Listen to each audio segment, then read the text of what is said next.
ছবি বিশ্বাস না হলেও তার সমতুল্য কাজ করেছেন মিঠুন চক্রবর্তী। হ্যালো বন্ধুগণ, আমি ডি আর স্বাগত ডি এক্সপ্লেন্ডে। এই ভিডিওতে কথা বলবো সুমন ঘোষের পরিচালিত ছবি কাবুলিওয়ালা নিয়ে। কাবুলিওয়ালার যে নস্টালজিয়া ফিল, সেটা বাঙালি না হলে বোঝা খুব কঠিন। আর সেই ফিলটা সুমন ঘোষ খুব সুন্দরভাবে যত্ন করে মুভির মাধ্যমে পরিবেশন করেছে। 1957 সালে ছবি বিশ্বাসের কাবুলিওয়ালার পর অনেকে কাবুলিওয়ালা নিয়ে কাজ করেছে, কিন্তু তেমন নাম করেন। কিন্তু সুমন ঘোষ যেভাবে গল্পটা তুলে ধরেছেন, তার রেস এখন থাকবে বেশ কিছু সময়। প্রায় 130 বছর আগেকার একটি গল্পকে প্রায় কোনো পরিবর্তন না করে সুমন ঘোষ তার নতুন ছবিকে যেভাবে প্রাসঙ্গিক সময়ের সাথে উপযোগী করে তুলেছেন, তাকে শব্দের মাধ্যমে প্রশংসা করা যাবে না। বিয়ন্ড কাজ করেছে। যদি কোনো গল্প থেকে সিনেমা হয়, তবে অনেক কিছু চেঞ্জ হয়ে যায়। পরিচালক তার দৃষ্টিভঙ্গি দিয়ে গল্পের মধ্যে অনেক চেঞ্জেস আনে, কিন্তু সুমন ঘোষ তেমন কিছু চেঞ্জেস করেন। বরং কাবুলিওয়ালা ও মিনি সম্পর্কের সহজ মাত্রা ধরতে তিনি এমনভাবে প্রেক্ষাপট সাজিয়েছেন যাতে গল্পের মূল আত্মা যথার্থ রূপে সজ্জিত হয়। আর এর জন্য দুটো জিনিস হয়েছে: এক, রবীন্দ্রনাথের গল্পের মূল রস অক্ষুণ্ণ থেকেছে। দুই, সুমন ঘোষ নিজের বক্তব্যকে দর্শকের সামনে তুলে ধরতে পেরেছে।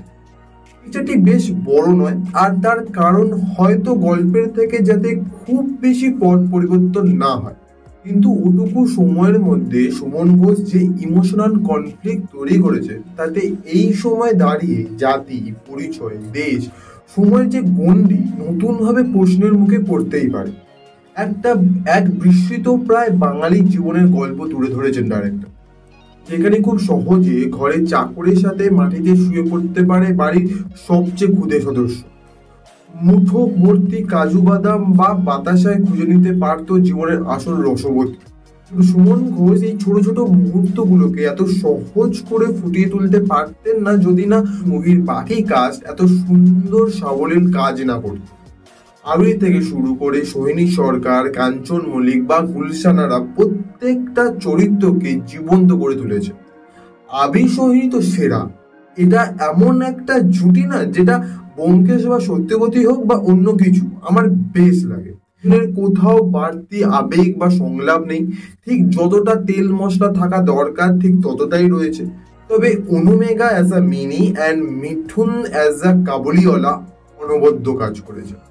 অনুমেঘা অত পুচকু হয়েও সবার সাথে সমান তাল মিলিয়ে কাজ করেছে। আর মিঠুনদার অভিনয় বহুদিন মনে থেকে যাবে। যদি এই চরিত্রটা আমি ছবি বিশ্বাসের সাথে তুলনা করি, যেটা আমার অকাতের বাইরে, বাট ভুল কিছু করবো না, কি বলো?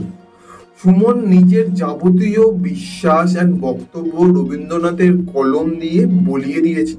সোজা কথা, মুভি খুব সুন্দর একটা ব্যালেন্সের মধ্য দিয়ে তৈরি হয়েছে। যারা রবীন্দ্রনাথের ছোট গল্প পড়তে ভালোবাসে বা যারা বাঙালি আনার আসল রসে ডুব দিতে চায়, তাদের জন্য পারফেক্ট মুভি কাবুলিওয়ালা। তোমরা যারা দেখেছো তারা কমেন্ট করে জানাও তোমাদের কেমন লেগেছে। আজ এটুকু। ভিডিওটা ভালো লাগলে লাইক করে দিও, আর বিনোদনের আসল রস পেতে সাবস্ক্রাইব করো ডি এক্সপ্লেনকে। কাজু বাদাম দেবো ভাই, প্লিজ করে দিও। দেখা হবে নেক্সট ভিডিও নতুন কোনো ফিল্মি টপিক নিয়ে। ততক্ষণের জন্য আদিওস।